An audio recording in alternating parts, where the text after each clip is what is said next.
Every day of our lives, we are all faced with one challenge or the other, one decision to make or the other, from the small issues like whether or not to wake up from bed, whether or not to go to a particular event or not, to more higher or more difficult problems relating to our finances, relating to our jobs, our businesses, and all that. So we are faced with numerous issues, numerous obstacles that will require us to take a step that is the best for the moment.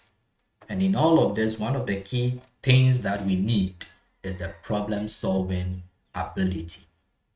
Many people struggle. Many people go through a lot of anxiety every day because they lack basic problem solving skills. And so in today's lesson, I want us to look at the topic problem solving and examine 6 key steps that we can take as a framework for effective solving of our daily issues and problems, whether they are little or they are big. My name is Wisdom, your host, and I hope that today's lesson will be useful. Now, what is problem solving? According to the American Psychological Association Dictionary of Psychology, problem solving is the process by which individuals attempt to overcome difficulties, achieve plans that move them from a starting situation to a desired goal, or reach conclusions through the use of higher mental functions such as reasoning and creative thinking.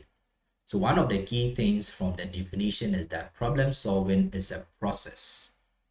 So, unlike what many people do when they are faced with a challenge or faced with a decision to make, where we move by just intuition or what we have heard is the right thing to do, problem solving is not just a quick way of addressing an issue. It's a process that you intentionally need to go through, applying key skills that we will mention along the line to ensure that you arrive at the most suitable conclusion or solution.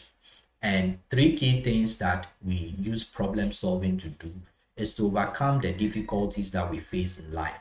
Uh, there are a lot of challenges that come our way. Sometimes it's related to our health, it's related to our economic situation, our education, our family life, and all that. And all of these difficulties, if we do not have the right frameworks for solving problems that come our way, the difficulties that come our way would be affecting our general well-being, and mentally, psychologically, and socially we would be a bit ineffective. So overcoming difficulties is one of the key reasons why we need problem solving skills. Achieving our plans, we have amazing goals, we have many dreams, many ambitions, but if you lack the right skills and abilities for solving problems, which means that you are able to move from just making a wish or having ambitions to ensuring that the ambitions are implemented or they come to pass, you would really have not done yourself any good. So we need problem solving skills as a way of helping us to achieve our plans and achieve our missions for life, and also finally to help us to draw conclusions that really help us. So if you're a businessman and you realize that your profit margins are getting lower, your customers are your customer counts is dropping, you're a student, you realize that things are not really going as you desire in your academics, you want to find out what exactly it is, and make conclusive remarks on what is needed to be done, or just general discussions and we need to come to a consensus in a team agenda or in a team project. Drawing conclusions, reaching conclusions through reasoning and creative thinking is very important as part of problem solving. So that is problem solving, a process through which we go in order to overcome difficulties, achieve our plans, and also help us to reach conclusions that are useful to us and to whatever we do. So what are the 6 key steps for effective problem solving? The step number 1 is to state and define the problem. Step 2 is to determine your core objectives or goals. Step 3 is to generate possible alternatives or strategies. Number 4 is to evaluate the alternatives or strategies generated. 5 is to select a solution and implement it. And then 6 is to evaluate the progress of the solution implemented. So we'll run through these 6 key steps and see what key things we can pick from them. Before then, this is a quote from Albert Einstein. And he says that if I had an hour to solve a problem, I'll spend 55 minutes thinking about the problem and 5 minutes thinking about the solution. Now, there's this important factor in life where we differentiate between solution focused thinking and then problem focused thinking. And in solution oriented or solution focused thinking, you focus more on what can be done about the problem rather than what the problem is. And that is a different ball game altogether, where it means that you are not dwelling on the problem. You are not dwelling so much on the problem where it becomes like a hindrance to you moving forward. So you are a problem focused person, and problem focused persons do not go well or do well in life, because all the time their attention is on the problem and how it's weighing them down, and they don't really try to see a way out. That is not what is happening in this case. Thinking about the problem for 55 minutes is about thinking through the problem so that you'll be able to define what exactly is happening.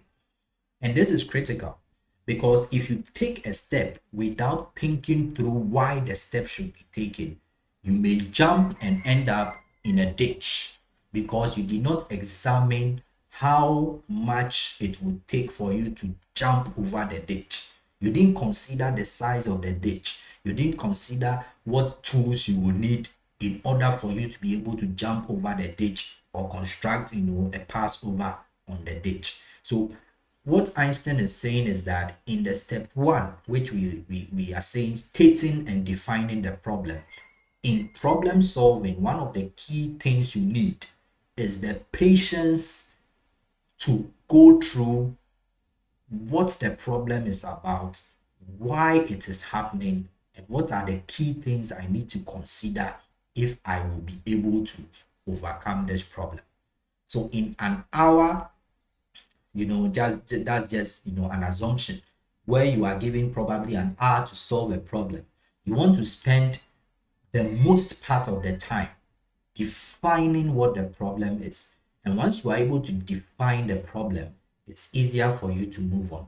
In academia and in research generally, the first step in going about your research is to first of all identify what the problem is and define it.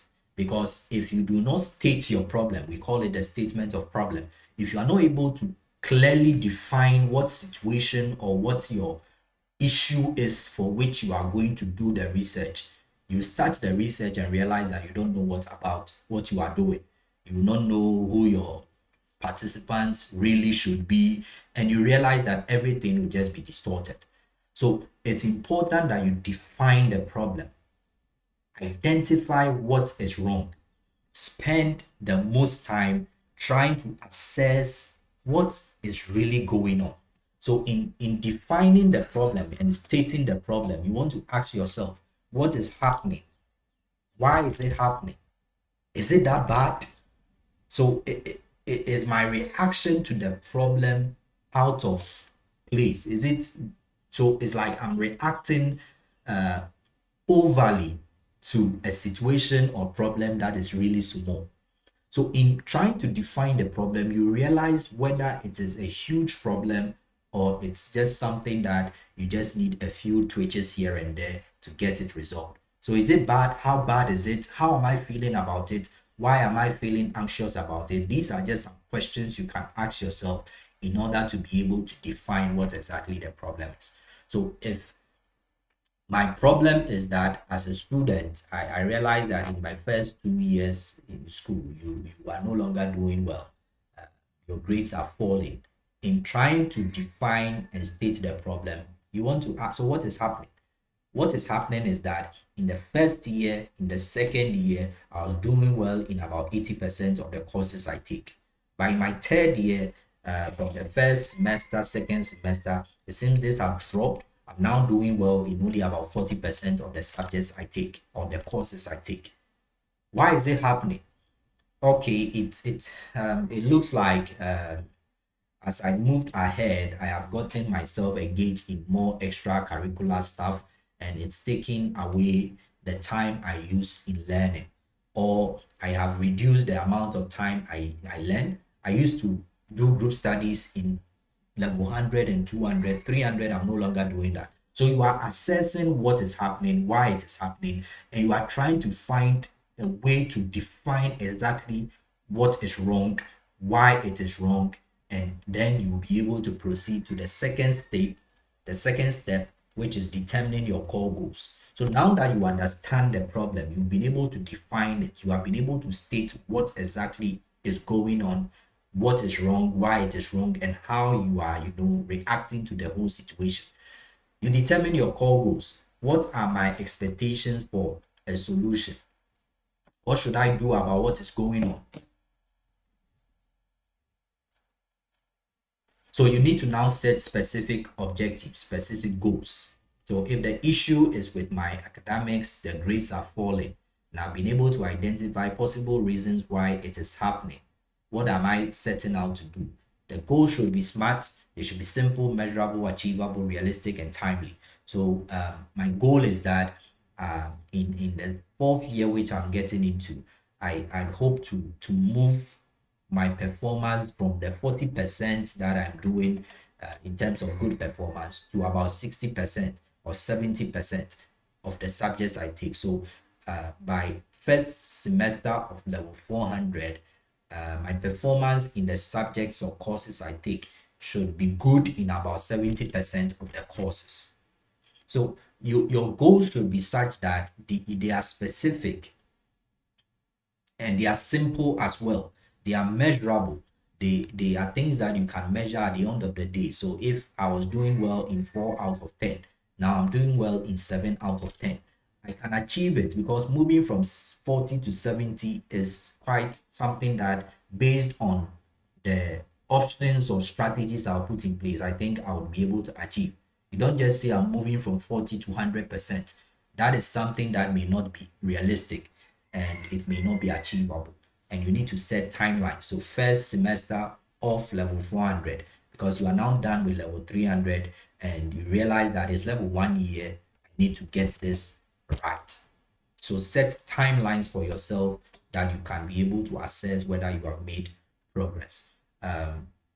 So that is the second step, where you determine your core goals or expectations, objectives for whatever solution you will end up implementing. Step 3 is to generate possible alternatives. So this is the point where you are brainstorming different options that you could have. So using the same example of the student who is not doing well over time, level 300, you realize that their courses, the grades were very poor, performing well in only about 40% of the subjects as compared to earlier levels 100 and 200. So now you want to list as many options that are available to you as possible in getting back to about 70% performance in the subjects at the end of level 400 first semester. So what can I do? Who can I talk to? So I have a number of colleagues who are doing well, brilliant students, and I think I can get to them. So I have Martin, I have Olivia, I have Michael. These are three brilliant students in my program. I think if I talk to them and I try to befriend them, they can help me to get back on track.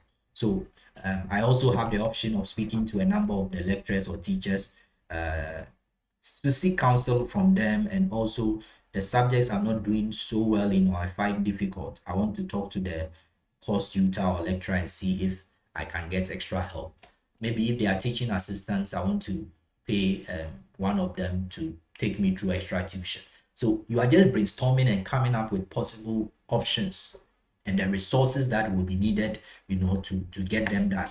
And this is a time that you are exploring, not evaluating. You are not evaluating whether the option you are bringing up is good or not. You are just bringing up as many options as you can. So it is a free will, free way, step where you are just listing as many options that you find possible. You can seek the views of relevant others. So you can talk to your friends, talk to your mentors, go on the internet and find possible solutions to your challenge. On the internet, you find different learning techniques to make your grades improve. Different, people on the internet providing various interventions. Your mentors, your tutors, your friends can give you different possible solutions. You just want to write all of them down, consider all of them, just for the fact of coming up with a pool of possible options. So what options, what channels, what procedures are available to me, and what resources, psychological resources. So I'll need some, advice. I'll need some support. Probably I'm going through a lot of fear, anxiety, because I know my time for graduation is getting near. So what are some mental resources I need for resilience, and all that? Physical resources and social, resources. All of these considerations are important. You want to find which of them are available to you. After generating almost all the possible alternatives you can find yourself and from others, and then whatever sources you could get from, you move to the next step, which is step 4, evaluating the alternatives that you generate. So now you are moving from exploration to evaluation. So now you are coming to critically assess and evaluate the feasibility of all the alternatives you generated. So back to the student. The student wants to find out, okay, I listed 3 colleagues who are very brilliant and could help. Looking at their personality, their characteristics, who will have time for me, who will be more open-minded, who will be more tolerant. So if you are resident on campus, you are looking at distance and how that could play a role. You are making all those considerations, and then probably you take out, maybe Martin would not be so good of an of help because of his personality and how intolerant he is. But I think Olivia and Michael, so Martin is out, Olivia and Michael, I think they would help. So in terms of preference, Olivia 1, Michael 2. So you are just going through how all of these could be possible. If you are looking at any of the teaching assistants helping you with extra tuition, how much will you pay them? You are making all those considerations. Do I have the money to pay them? If I need to talk to a lecturer, which of them should I talk to? Which of them would seem to understand me better? Should I talk to 3 of them or 2 of them? And all of those things that you can do as part of considering all the alternatives and which ones are feasible. So some of the questions you want to ask yourself. So which of the options I generated earlier stands out for me? You may have heard many options. People advise you here and there on what is the best. And people's experiences and the outcomes they have seen in life shape the suggestions they give to you. So you want to make sure that at the end of the day, the solution, the step you are taking, the conclusion you are drawing is conclusion that you yourself you have arrived at and you can stick to and give it your all, because it is your solution. although you got many suggestions from all around. And there's some options that I can merge. So maybe I could merge seeking help from the course tutor and also seeking assistance, extra tuition from the teaching assistants. So those two can come together as one solution that I'll be using. Maybe I could merge the bit about Olivia and Michael. So I'll be looking at the two of them, going to the two of them for help rather than just choosing one. So you are trying to see which options are similar and whether or not I can make them into one solution and implement. Are the resources you outlined sufficient to help resolve the problem? So all the resources that you have outlined, physical resources, social resources, mental or psychological resources, are they sufficient? And how much time and energy is required for the proposed alternatives? So the bit about the 3 colleagues that you found, could help. You want to see if I'm dealing with Martin, probably distance issues, issues with how he's engrossed in other activities and whether he will make the time for me. How long would I need to spend with either of them to get better? Because probably if I'm learning with Michael, because he has the time for me and he takes his time, a lot will be done in a short space of time rather than probably Olivia, who may not have the time, and so bits and pieces all the time. So all these considerations are important. How much energy would I need to put in? So if it's a business related issue that you find customers are no longer patronizing your services and you had a number of alternatives, what to do, a market survey, speaking to your current customers and those who are no longer coming, maybe changing your product line and all of those things. You want to find out how much resources will go in there, the energy, the time, the money, and all that will be needed for each of the proposed alternatives. So this is the step where you are evaluating. Now that you have done your critical evaluation of all the possible alternatives and you have merged the ones that can be merged, taking out the ones that are not possible and all that, you move to the 5th step, which is selecting a solution. And I've tied that in with implementing it, because if you select a solution, the reason for selecting should be to implement. So selecting and implementing should be going together. So having evaluated alternatives and made the necessary adjustments, decide on what is the best possible solution. Not necessarily the popular amongst the lot, but what is the best possible solution? So in terms of the 3 colleagues that we are using all along, Martin, Olivia, and Michael, it may be that Martin is the most intelligent amongst the 3, but you find that it is Olivia who would have the time for you. It's Olivia that will have the open-mindedness and the tolerance to help you to catch up. So although the popular option may have been Martin, the best option in this case is Olivia. So I go for Olivia. Olivia may not be as intelligent as Martin, but she's equally one of the best students in the course.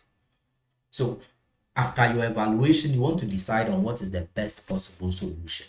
And it is important that you have your goals that you set forth in the beginning in mind, because you set the goals or objectives based on how you were able to understand the problem at hand, the situation at hand. My goal at the end of the day is to move from performing well in 40% of my subjects to about 70% of the subjects. Who is going to help me to achieve that?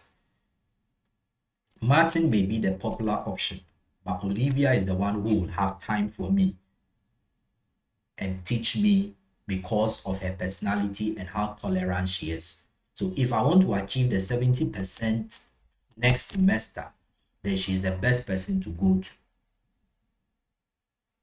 So take the necessary action after choosing your best possible option by implementing it. And there's this quote that is one of my favorites, that says that you don't know what is around the corner. It can be everything or it can be nothing. You just keep putting one foot in front of the other, and before you realize, you have climbed the mountain. So the outcome is something that we can only forecast, predict, and that is something that you do in the evaluation stage, where you are forecasting, or through your evaluation you are forecasting which of them would be good, which of them would be better, which ones are standing out, which ones can I merge to get the best possible outcome. So all of that you are doing is just forecasting, predicting what could happen, but you have no certainty that this will be the outcome, that I'll get the 70% objective I set for myself. So the best way to know whether the solution will work is to implement it, take the action. It may be difficult, but take it.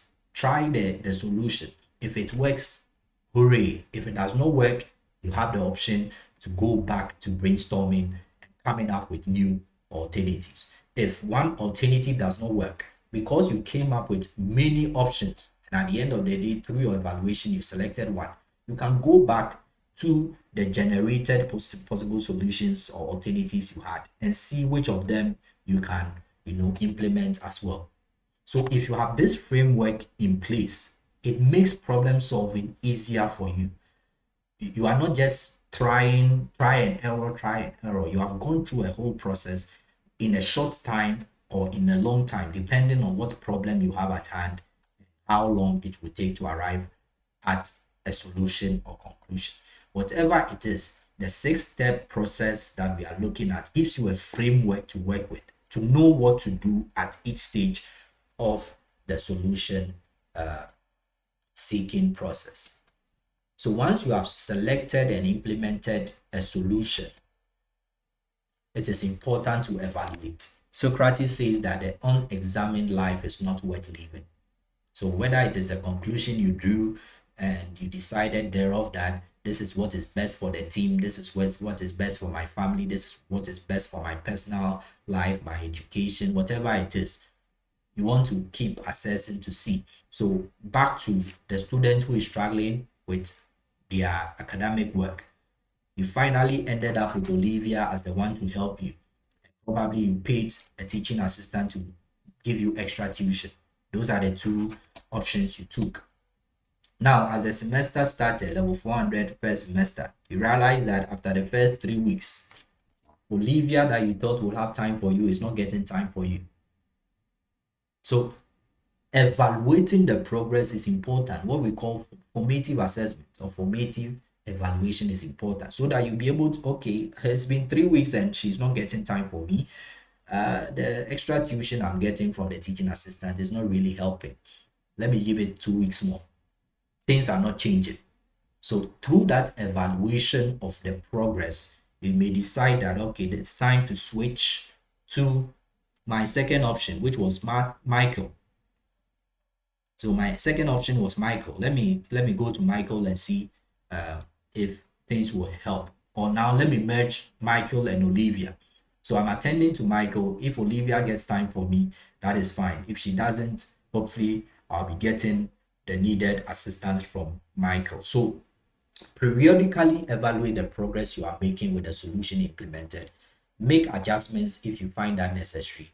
And always remember that unexamined life is not worth living. So in problem solving, if you implement a solution, it may have been the best that you thought you had settled on, but it doesn't mean that if it is not working, you should just proceed with it. Some people are so fixated that if they decide on this, they struggle to make a change. But dynamism, flexibility in problem solving is very important. That's why creativity is needed. That's why reasoning is needed. So that as you are reasoning through, you are coming up with creative ways of making adjustments, even as you are implementing what you think is the best solution. You are seeking advice from the right sources. You're seeking the right knowledge and information and improving on your process day by day. That is very important. So in summary, the key steps we have looked at in problem solving is to first of all define the problem. And this is very important in problem solving, in research, in everything that we do. And it's very important. Once you define the problem, and Einstein says that he will spend 55 minutes of 1 hour defining the problem, knowing what the problem is, understanding the scope of the problem. And once he has gotten a grasp of what the situation is, you spend the next 5 minutes implementing the process of a solution, or finding a solution, coming up with a solution. Because once I know the scope of the problem, what exactly it is easier for me to generate possible solutions and choose the best out of it. So define the problem, define the problem, define the problem. If it's a problem that is relating to an attitude, a character that you have that you find it's limiting you, you want to know what exactly that attitude is. On what occasions has it been detrimental to opportunities that you had? What are people complaining about? If many people have complained about that particular attitude in different situations, then it's a cause for concern. So evaluating the scope of the problem behavior, is all part of defining it, and then you proceed. So these whole steps are applicable in many aspects of our life. So step 1, define the problem. Step 2, determine your outcomes. What are your objectives? What are your goals for trying out a solution? Generate possible alternatives or options. Generate as many strategies as you can through yourself, through the help of others, the internet, wherever sources you can get to. And after generating those possible alternatives through exploration, evaluate. This is the stage where you critically examine your possible solutions or strategies, and then based on your assessment, you choose one and implement it. Once you select and implement, you continue evaluating formatively, week by week, day by day. As you make progress, you are evaluating whether the solution is helping or not. What can I change about it? Can I tweak this? Can I add one of the options I earlier generated to make the whole process faster and better? The evaluation is very necessary. Problem solving is important. If you lack problem solving skills, you'll struggle in a number of things that are connected to you. If you're a student, you struggle. If you're a worker, you struggle. There will be so much stress on you, and stress is one mental health issue that we need to be very careful with. There are a lot of stresses all around us. Right from morning till evening, we are filled with a lot of stress related activities, a lot of stress related information. So the general life we are living, everyday life, is full of stresses.